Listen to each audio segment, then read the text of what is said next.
Hey, what's up, everybody? Video 44 coming at you in another video. All right. So, Kenny Atkinson is the betting favorite to take the Laker job as of right now. Of course, Budenholzer's off the map. Charles Lee finally got his name right. He's also with the Charlotte Hornets now. Of course, Budenholzer went to Phoenix, for those who don't necessarily know that yet. It's funny because,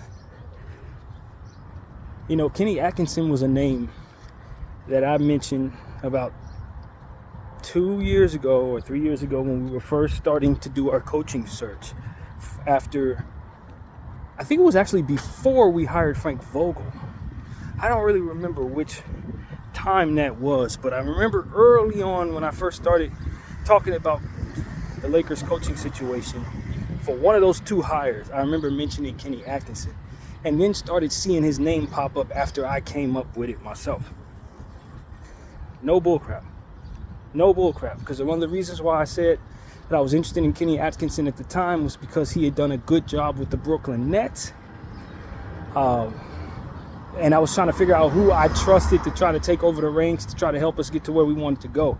I get the feeling that was after the pandemic, so it had to be right before hiring Ham. But for some reason, I harkened back even before that. I don't remember when I actually did this, but I remember mentioning his name. And then I remember hearing his name in rumors thereafter. That was one of the first times I started thinking, people paying attention to me in high places in regards to this organization. That was the time when I really started thinking I actually was being heard by some people. So it had to be early on. It might have been even before we hired Frank Vogel. In fact, it might have been. And I said, Kenny Atkinson, let's consider Kenny Atkinson. Because I remember how well he did in Brooklyn, blah, blah, blah. D'Angelo Russell was an all-star under him, blah, blah, blah. And he's just sitting out there somewhere. He hadn't signed with the Golden State Warriors yet at the time. He was just floating around. And I was like, this is the guy that I think the Lakers should consider.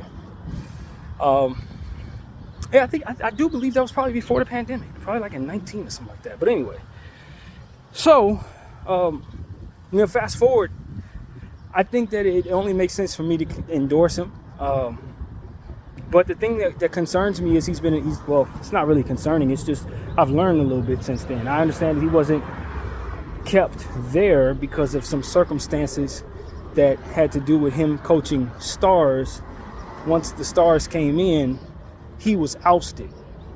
I guess he didn't do well with the stars, or they wanted somebody else. I don't know how that actually looked. KD, Kyrie, James came in. Kenny goes out rather quickly.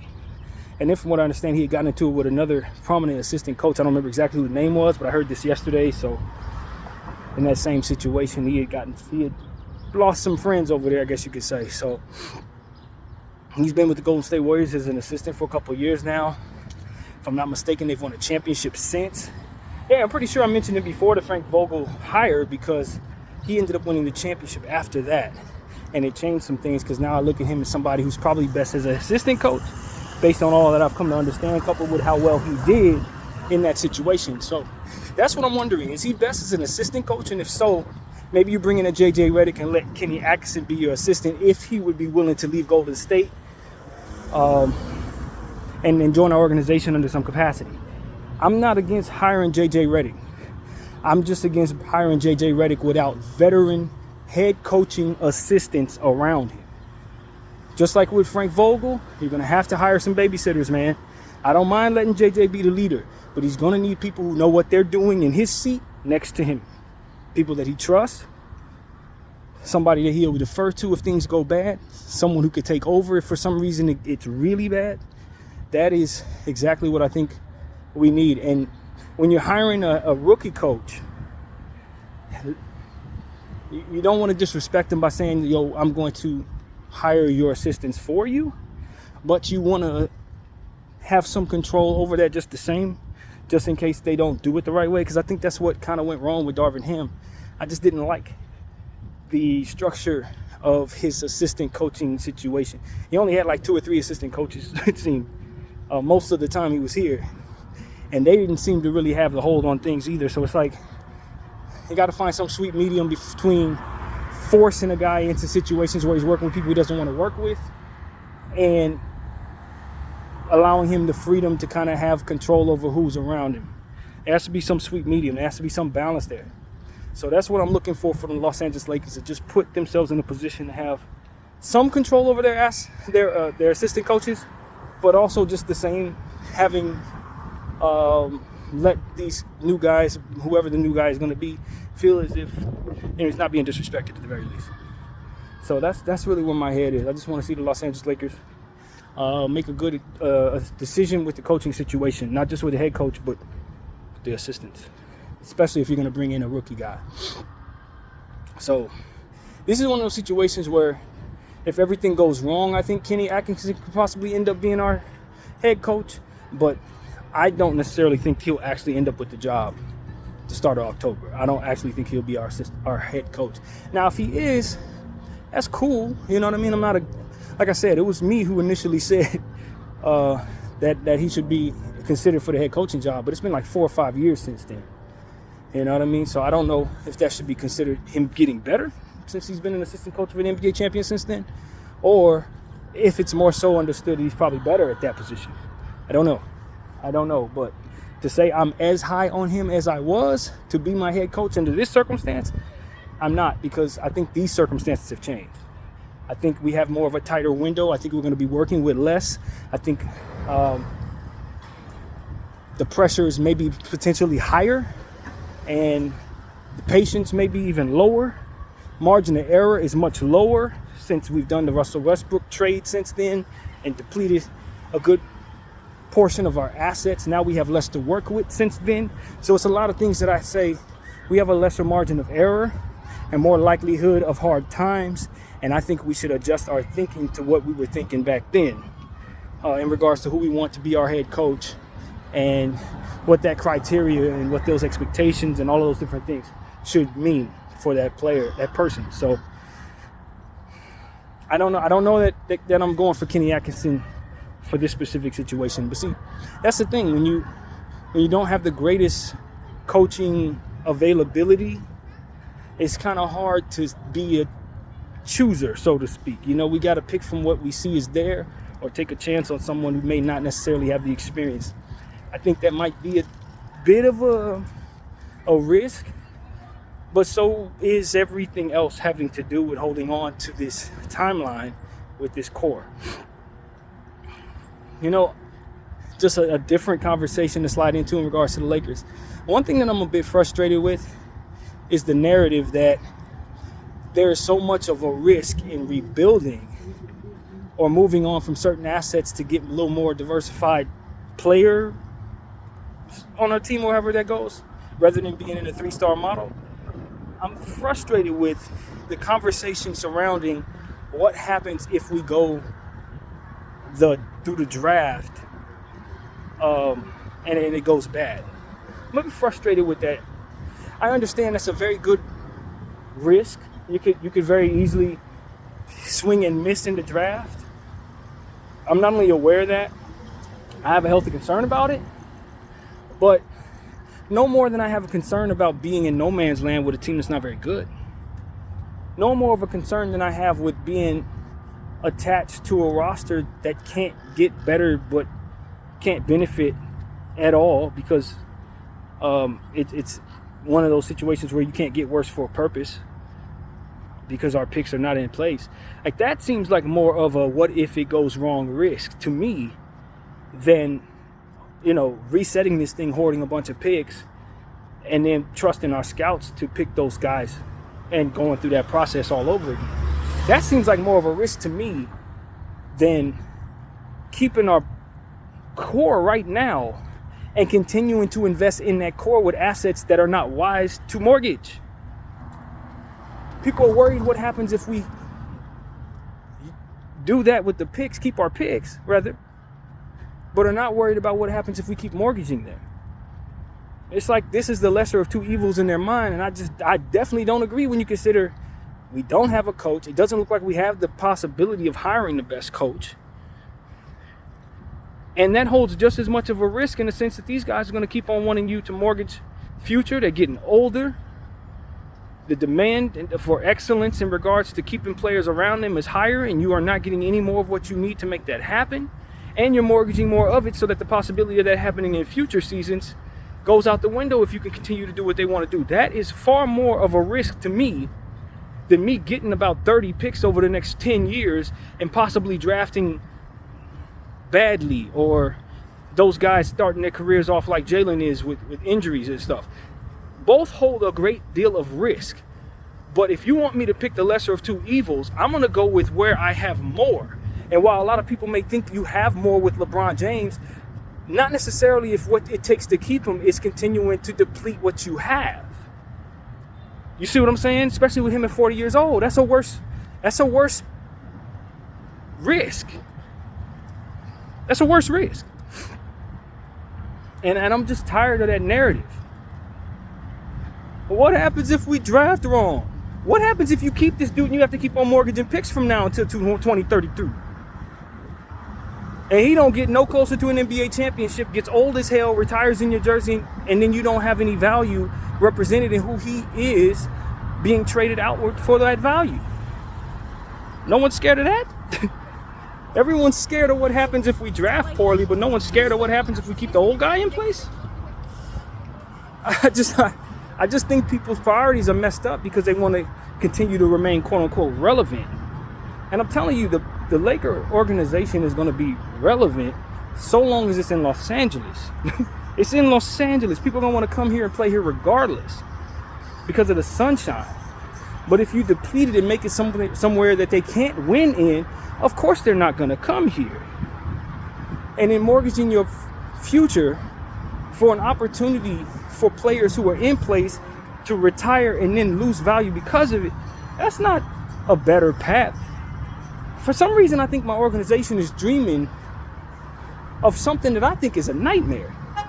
It's like they're shooting for the opportunity for LeBron James to retire in their uniform like they get something for that. You don't get anything for that.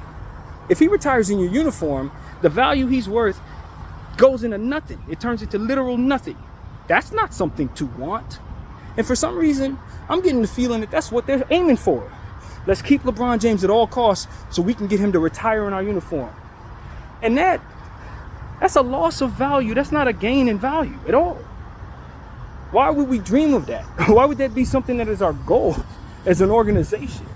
It's almost like they think they need to treat him like they treated Kobe, as if they didn't realize what happened when they did treat Kobe that way, how bad they were for that value going out the window. If you were really trying to be good going forward, your best bet was to trade Kobe while he had value. Now, of course, nobody wanted to do that. I'm not mad at anybody for not doing that. But with LeBron James, it's like, yo, he wasn't in our uniform for 20 years.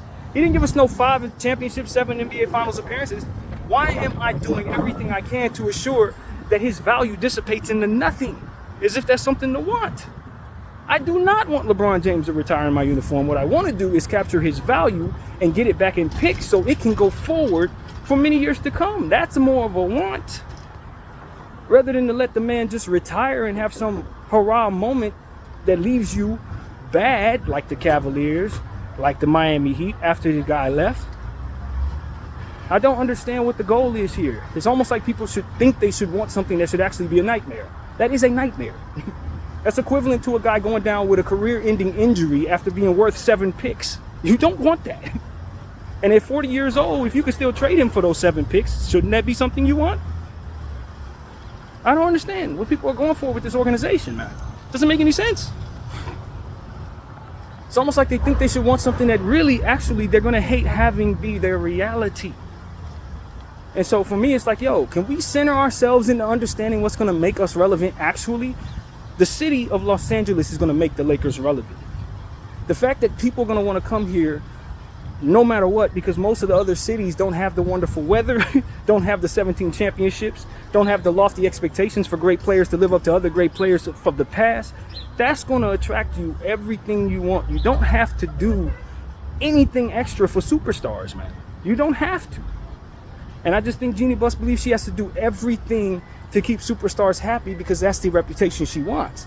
But that reputation is going to leave you in a space where your team is going to be bad for many years if what you have value dissipates to nothing. Do you understand what I'm saying? If LeBron James retires in our uniform, we don't get some 6 picks worth of players as a cheer for us. That doesn't, you're not going to get a prize for this man retiring in your uniform. You know what I mean? You're not going to get some kudos for that. That's actually you allowing value to go out the window. You look incompetent for allowing that to happen. And that's what I'm trying to get the Lakers, or anyone who follows me, to understand. Us, what we should want, if we really know what's going to build us to a place of relevancy, is to trade this guy at some point and get back the value he's worth so that we can move it forward. Not letting him retire in our uniform and letting it dissipate to nothing. That is not what anyone should want.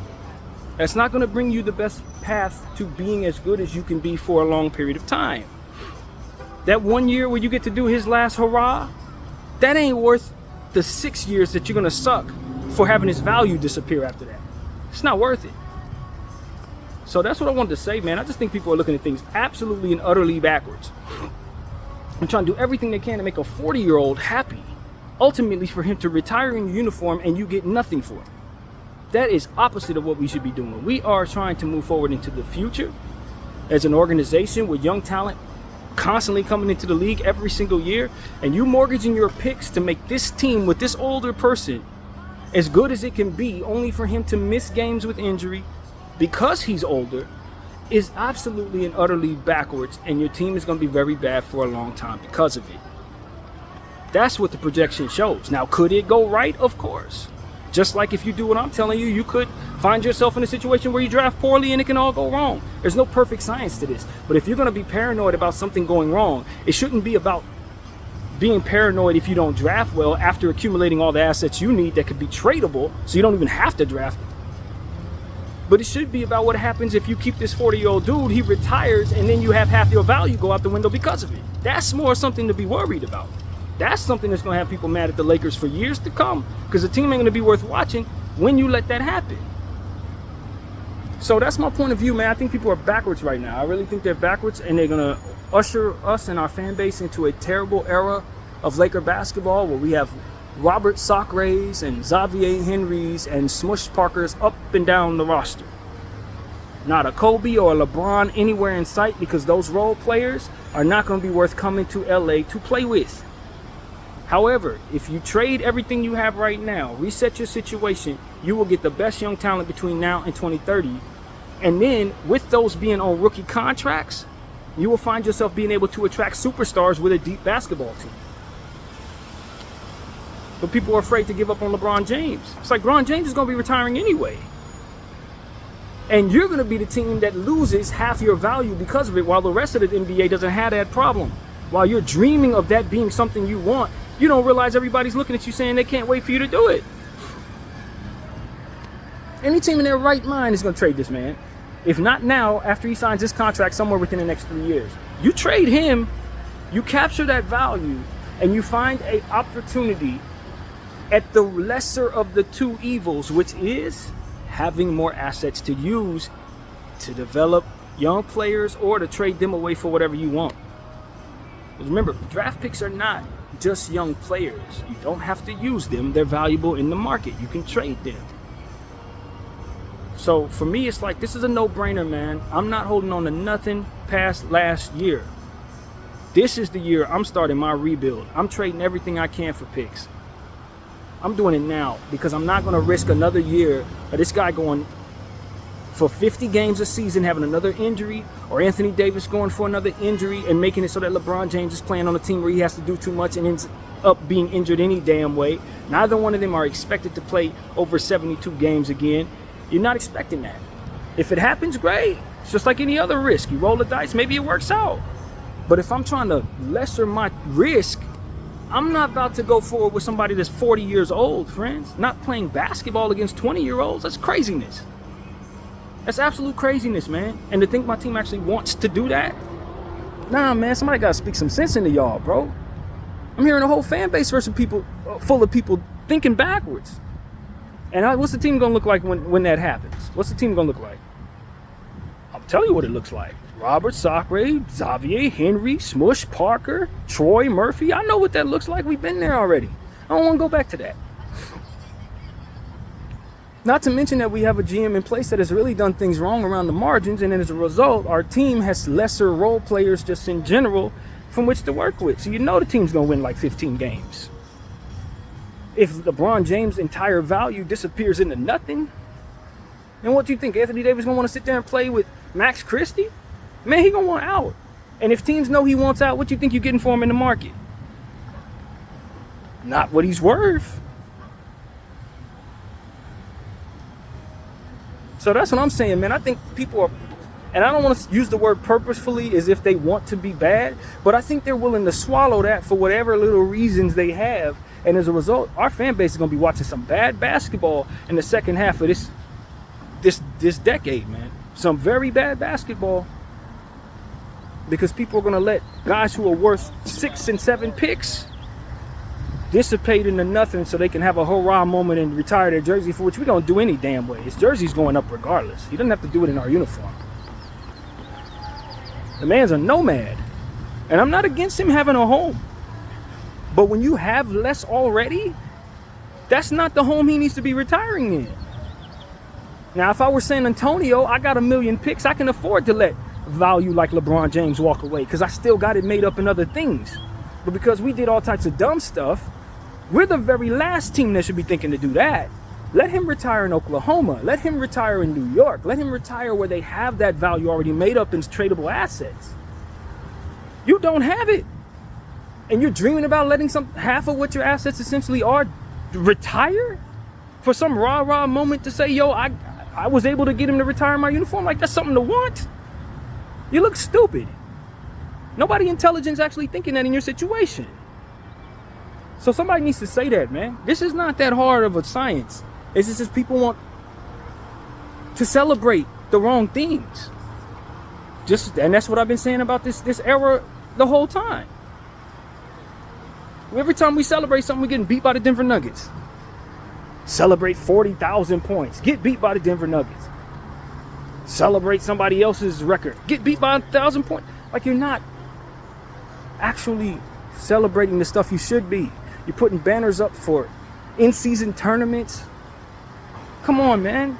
Pacers are probably going to be ousted in the second round. That's not an NBA championship. You were going in the first round. It's not an NBA championship. People are so excited about celebrating the wrong things, man. When are we going to celebrate the right things? Well, I'll tell you, it's going to be a long time before we celebrate any damn thing if we keep on the path we're on. I'll tell you that. So that's what I'm here to say, man. I'm a bit frustrated because I'm sick of the narrative that it's a lesser risk to reset than it is to go forward with this diminishing core and these not enough pieces worth of assets. Can't even trade 2 of them together to get yourself a first round pick, but you want to go forward with this stuff. Guy's 40 years old. The other guy's made of glass, man. That is not a lesser risk at all. And people are afraid to reset and do what they need to do to have enough because it could go wrong. As if this can't go wrong. Come on, man. BDL 44. I thank y'all for watching. I'm out.